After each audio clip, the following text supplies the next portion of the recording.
So when Jesus knew that it was that time for him to be on earth, that his time on earth is getting ready to end.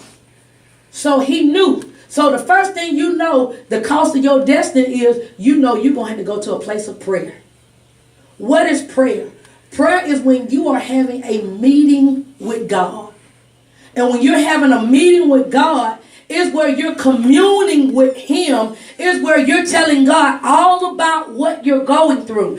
It's very important that you empty yourself. What I mean, you tell God it hurts. I feel some kind of way. I feel I'm being rejected. I feel like they don't love me. It's very important that you empty yourself. And when you empty yourself, you sit there and you let him now minister to you.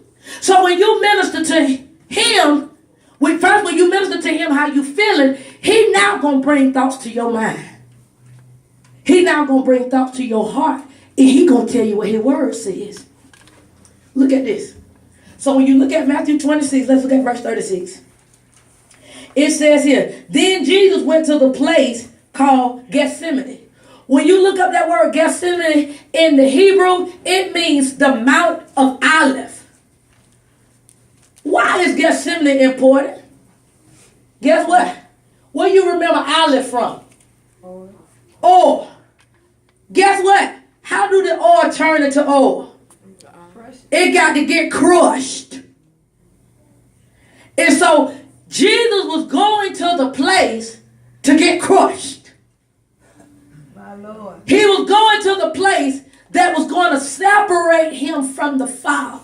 Where he was going to hear the talking about. He was going to hear where God, he didn't feel God's presence in the flesh no more. See, it said he went to Gethsemane and he told his disciples, sit down here a while I go over yonder and pray. See, when you get ready to go when you're walking in your destiny, you may have some people with you. And it's good to have some people with you because guess what? You're going to need somebody praying. Yes, Lord. Because why? Because you're hurting. You ain't going to tell me people leaving you, people talking about you, you feeling isolated. You're going to need somebody to pray with you. And it said, while Jesus went over there and prayed, he told his disciples, I need for y'all to be praying.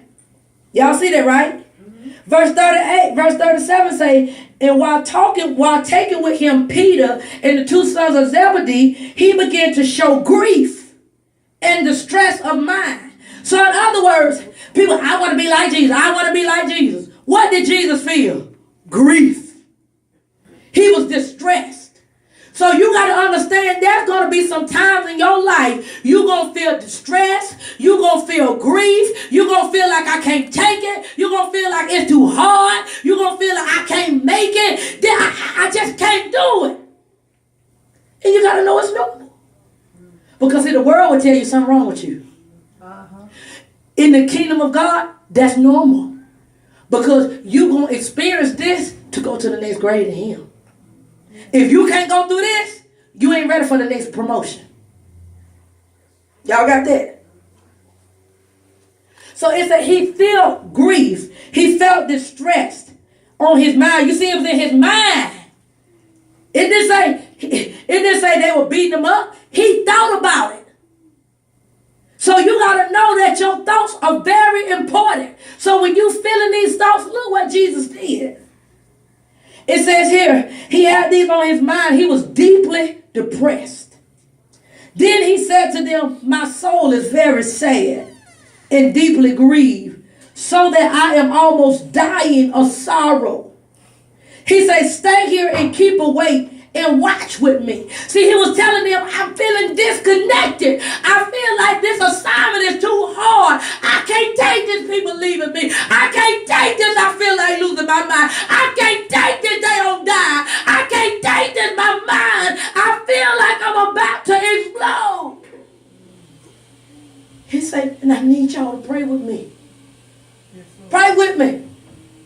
You got to understand when you see your brothers and sisters going through, you should be able to say, I'm going to pray with you. I'm going to watch for you to make sure the enemy don't come in. I'm going to watch for you to make sure that the enemy don't throw no more darts because she can't take no more. I don't need the devil trying to bring no stuff to her. I'm going to cover her. She already going through. But what some of us will do? Well, that ain't me.